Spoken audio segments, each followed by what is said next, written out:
साल 2010 की एक सुबह थी।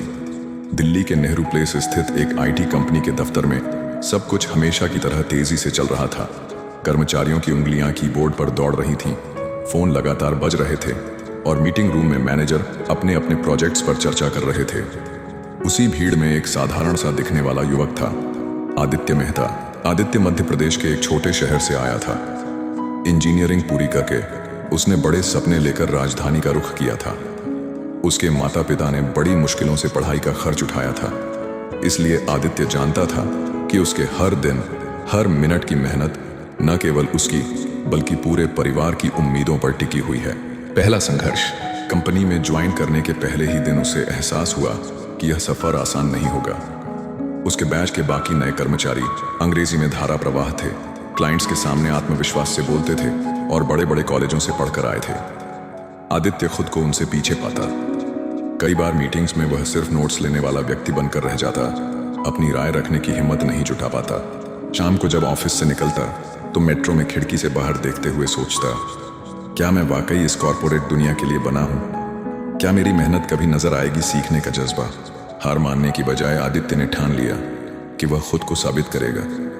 उसने तय किया कि हर दिन कुछ नया सीखेगा। ऑफिस के बाद अंग्रेजी बोलने की क्लास ज्वाइन की, ऑनलाइन कोर्स से प्रेजेंटेशन स्किल्स सुधारी और देर रात तक टेक्निकल स्किल्स पर काम करता। धीरे धीरे बदलाव दिखने लगा। उसकी टीम को जब भी कोई जटिल समस्या आती, आदित्य समाधान खोज निकालता। प्रोजेक्ट मैनेजर ने उसकी मेहनत को नोटिस करना शुरू किया। पहला अवसर एक दिन कंपनी को एक विदेशी क्लाइंट के सामने प्रोजेक्ट का डेमो देना था। मैनेजर ने अचानक आदित्य से कहा, आदित्य, इस बार प्रेजेंटेशन तुम दोगे। तुम्हारी मेहनत और समझ इस प्रोजेक्ट को सबसे बेहतर ढंग से पेश कर सकती है। आदित्य का दिल तेजी से धड़कने लगा। उसे अपने डर और असुरक्षा याद आई, लेकिन उसी क्षण उसने अपने भीतर की आवाज सुनी, यही तुम्हारा मौका है, पीछे मत हटो। डेमो वाले दिन कॉन्फ्रेंस रूम में बड़े बड़े अधिकारी और क्लाइंट्स बैठे थे। आदित्य ने गहरी सांस ली और आत्मविश्वास के साथ बोलना शुरू किया।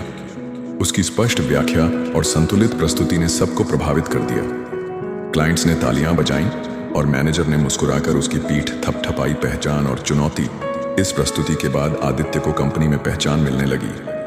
अब उसे नए प्रोजेक्ट्स की जिम्मेदारी सौंपी जाने लगी। लेकिन कॉर्पोरेट दुनिया में सफलता के साथ प्रतिस्पर्धा भी बढ़ती है।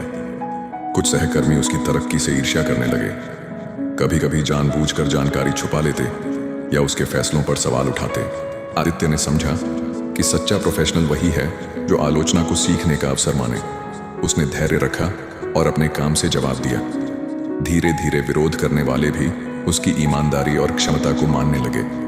बड़ा मुकाम। 5 साल की मेहनत के बाद आदित्य प्रोजेक्ट मैनेजर बन गया। अब वह केवल तकनीकी कार्य ही नहीं बल्कि टीम का नेतृत्व भी करता था। उसके नेतृत्व में कंपनी ने कई बड़े प्रोजेक्ट्स सफलतापूर्वक पूरे किए। लेकिन असली परीक्षा तब आई जब कंपनी को एक अंतर्राष्ट्रीय क्लाइंट से करोड़ों का प्रोजेक्ट मिला। समय सीमित था और गलती की कोई गुंजाइश नहीं थी। टीम पर दबाव बढ़ रहा था। कई लोग तनाव में टूटने लगे। आदित्य ने स्थिति को समझा। उसने टीम के हर सदस्य से व्यक्तिगत रूप से बातचीत की, उनकी चिंताओं को सुना और काम को छोटे छोटे हिस्सों में बांट दिया। उसने खुद भी देर रात तक काम किया ताकि कोई यह न कह सके कि बॉस सिर्फ आदेश देता है। उसकी यह शैली टीम को प्रेरित करने लगी। अंततः प्रोजेक्ट समय पर पूरा हुआ और क्लाइंट्स ने इसे उत्कृष्ट कार्य बताया। कंपनी की कमाई और साख दोनों बढ़ गईं। जीवन का सबक। आज आदित्य एक सफल प्रोफेशनल है, लेकिन जब भी नए कर्मचारियों से मिलता है तो वह हमेशा यही कहता है, सफलता केवल डिग्री या पृष्ठभूमि से नहीं मिलती। असली सफलता लगन, निरंतर सीखने और टीम के साथ ईमानदारी से काम करने से मिलती है। जब आप अपने डर को अवसर में बदल लेते हैं, तभी आपकी असली उड़ान शुरू होती है।